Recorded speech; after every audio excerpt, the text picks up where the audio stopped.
केजरीवाल की कथनी और करनी में इतना फर्क है कि उनके अपने भी उनसे जुदा हो रहे हैं।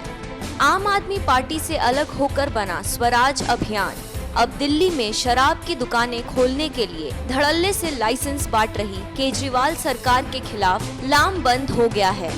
हाल ही में एक आरटीआई अर्जी से खुलासा हुआ है कि केजरीवाल सरकार ने बीते 1.25 साल में शराब के 58 नए ठेकों को लाइसेंस दिया है। वहीं मद्य निषेध विभाग ने विज्ञापन पर सिर्फ 7.76 लाख रुपए खर्च किए हैं। इसे लेकर आम आदमी पार्टी विपक्षी दलों के निशाने पर तो है ही, उसके पुराने साथी भी उसके खिलाफ खुलकर सामने आ रहे हैं। इसी सिलसिले में कोटला मुबारकपुर के रिहायशी इलाके में शराब की दुकान खोलने के विरोध में स्वराज अभियान द्वारा जन सुनवाई कार्यक्रम आयोजित कराया गया। क्राइम ब्यूरो की ये जो स्टेटिस्टिक्स है वो देखें, उनके जो आंकड़े हैं देखें, तो आपको पता लगेगा कि शराब इस देश में महिलाओं के ऊपर जो अत्याचार होता है, मारपीट होती है, रोड एक्सीडेंट जो होते हैं और बाकी क्राइम जो होता है, उसका सबसे बड़ा कारण शराब है।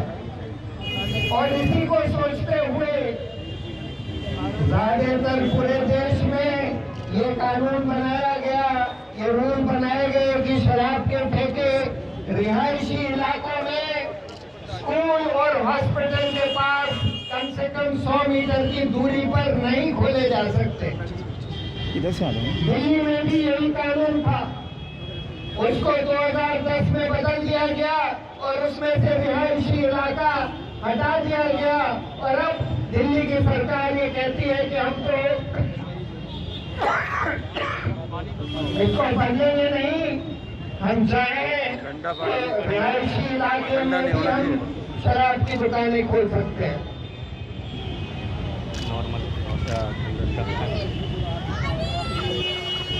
हम लोगों ने, जब हम लोग आम आदमी पार्टी में थे, तो हम लोगों ने इस पर विचार किया कि शराब को कैसे कम किया जा सकता है, कैसे बंद किया जा सकता है। हम लोगों ने एक पॉलिसी बनाई कि शराब, अगर आप ये कानून बनाते और कानून में लिखते कि बगैर उस रिहायशी इलाके के लोगों को की सहमति के, खासकर वहाँ की महिलाओं की सहमति के बगैर कोई शराब का ठेका किसी भी इलाके में नहीं खोला जा सकता। और अगर खोला भी गया है और वहाँ के लोग ये कहते हैं कि भाई हमको यहाँ पर ठेका नहीं चाहिए, तो वहाँ से हटा देना पड़ेगा।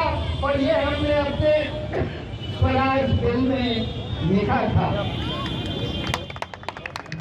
ये पॉलिसी हम लोगों ने सोचकर बनाई थी, लेकिन बहुत दुर्भाग्य की बात है कि जब हम लोगों को पार्टी से निकाला गया और ये जब आम आदमी पार्टी की सरकार 2015 में बनी, तो उन्होंने ये सब ठुकरा दिया। प्रशांत भूषण की जंग साफ साफ आम आदमी पार्टी के खिलाफ है और ये भी बता दिया कि कैसे केजरीवाल सरकार अपने वायदे से पलट रही है। ऐसे में केजरीवाल की बात से पलटने का एक और सबूत सामने आ गया। NMF न्यूज़ की रिपोर्ट।